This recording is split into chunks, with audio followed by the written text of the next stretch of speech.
Spencer Cuvelier getting ready for the season for the UNI Panthers. You missed the latter portion of the fall campaign last year. Spence, how you doing health-wise? Yeah, I'm doing good. Like we were just talking about before, I had surgery in December and got cleared in May. And then once May hit, I just hit the ground running and been working out since, or I got fully cleared in May. So May, June, July. Was working out with the team and things like that, kind of getting back into being full go, and then to be completely honest with you, it's one of the best I've ever felt coming into a fall camp. So very, very excited.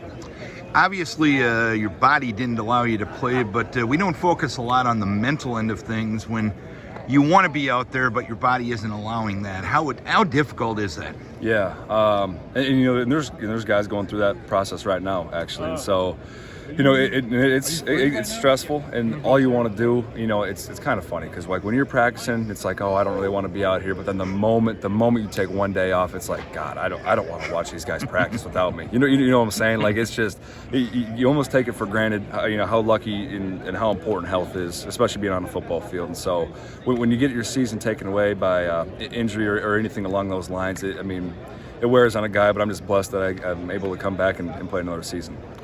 I've gotten a lot of press releases about you. You're getting a lot of preseason recognition. I can't imagine that's a bad thing, but is there an expectation that comes with that? Or is it just a case of, if I go out and do what I do, the recognition will eventually come and the postseason recognition is more important? Yeah. And to me, I kind of view that as noise in a way. I try not to think too much about it. I'm just going to go out there, and whether I get an award or preseason accolade or not, I'm still going to go out there and play to the best of my ability, or try to play to the best of my ability. And so I try not to let anything like that alter, how I get ready for a game, or alter how I work out throughout the season and things like that. I'm pretty consistent on what I do. I'm pretty disciplined on what I do, and if I get an accolade for something preseason, then so be it. But that's I honestly look at something like that as more of a team award, if you want to say that, before the season. Just because I may make more tackles than the guy next to me doesn't mean the guy next to him isn't doing his job too. I'm just out there trying to do my job every play, just like the guy besides me. And so I think that's just kind of I hope it just puts UNI's defense on the radar a little bit, because we got a lot of guys who are really good. And one recognition I will ask you about, you've been recognized for your community service and your outreach, and you're one of, I believe, about 35 guys in college football that's been up for that award.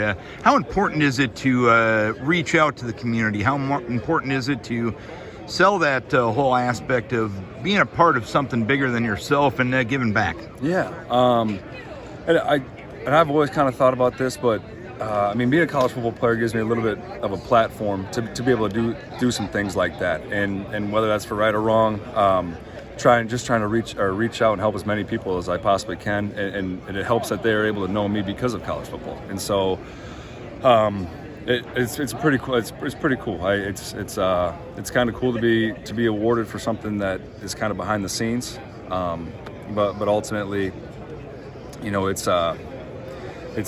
Jeez. I know you're trying to be humble, but I'm trying to talk you up a little bit. No, I am, and I'm proud of it. I am. I am proud to receive an award such as that, or be up for an award such as that. And so, it's pretty cool. How rewarding is that, those experiences that have given you that recognition when you're out in the community and, say, helping out kids or helping out other community players, and they realize that, hey, UNI football cares about us and Spencer cares about us? Yeah, no, and I think, and Coach probably preaches this too, it's really about giving back at the end of the day. Like I said, we're given a platform that a lot of college students aren't given, and so with that platform comes with some responsibility. And so if we're able to give back to the youth or people in our community, that's what it's all about.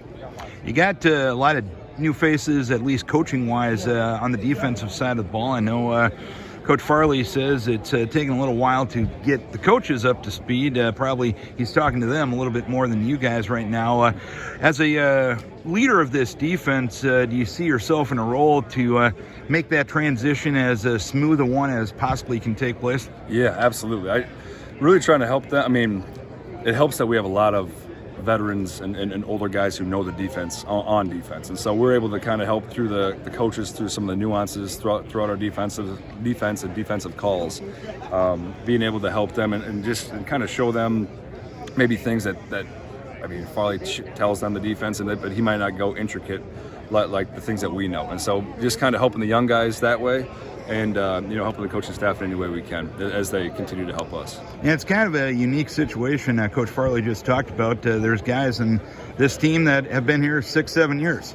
Yeah. There's guys on this team that'll contribute that haven't been here 6 months. How do you mesh those two? Yeah, no, it's we have a lot of good camaraderie around our football team, I feel like, and we got a lot of tight-knit groups of guys. I feel like our defense is one of those groups. I feel like we're very tight-knit, and I feel like we all get along in different ways. And so we have some guys that are JUCO transfers, and then, to be honest with you, those are some of my favorite guys, because I know kind of the process that they took, and I've been in those shoes, and so I feel like I have a little connection towards them and try to help them in any way I can, because I know how they feel coming into a brand new place, just like I was when I transferred in. How good can this defense be? The sky's the limit. I think that's always the case. We've been good for the past years, but to be honest, that really doesn't mean much. It's just about what we do this year. And so just nose to the grindstone, working hard every day, and that's just what it's going to come down to. You look at your first game. It's at Air Force. Little higher elevation than Cedar Falls, Iowa. You're also facing an offense that you probably won't see the rest of your career here at UNI. Those two things together, how big of a challenge is that first game? Yeah, well, it will be challenging, but it's also exciting. I've never played a triple option team here at UNI, and so it'll be a great challenge, and they're good. And I think in their last bowl game, I think they threw the ball 2, maybe 3 times, and so it's going to be one I'm going to strap my helmet up for real tight, so I'm looking forward to it. And yeah, you might be done in about 2.5 hours in a game like that too, right? Absolutely. So, and overall, what are your personal goals this year? What do you want to see? I know you're going to say wins are most important. Team-wise, that is going to be always the case. But what do you want to see out of yourself this year? Yeah, you know what? And I thought you were going to ask that question. So last night I was going to have some goals set for you, and so one of my personal goals is that I'm planning to stay healthy this year. And like we were talking about before, health is just, it's health is just the most important thing going through football, and so that'd be probably my number one goal. My second goal, I want to help these younger guys get up to speed and help them learn as much as they possibly can, especially in the linebacker room. We have a lot of good linebackers that are up and coming, and I'd like to just teach them everything I know before I'm gone. And then my last goal is really to take this all in and enjoy it, because after this fall, that's it. This is my last camp as a Panther, and I've enjoyed every second of it. I'm just going to try to continue to enjoy it. What's it mean being named a captain? Everything. That's everything to me. That's probably my biggest accomplishment in my entire career as a football player, is having a group of guys vote me as their captain. And it's a great honor. Good luck this year. Thank you. I appreciate it.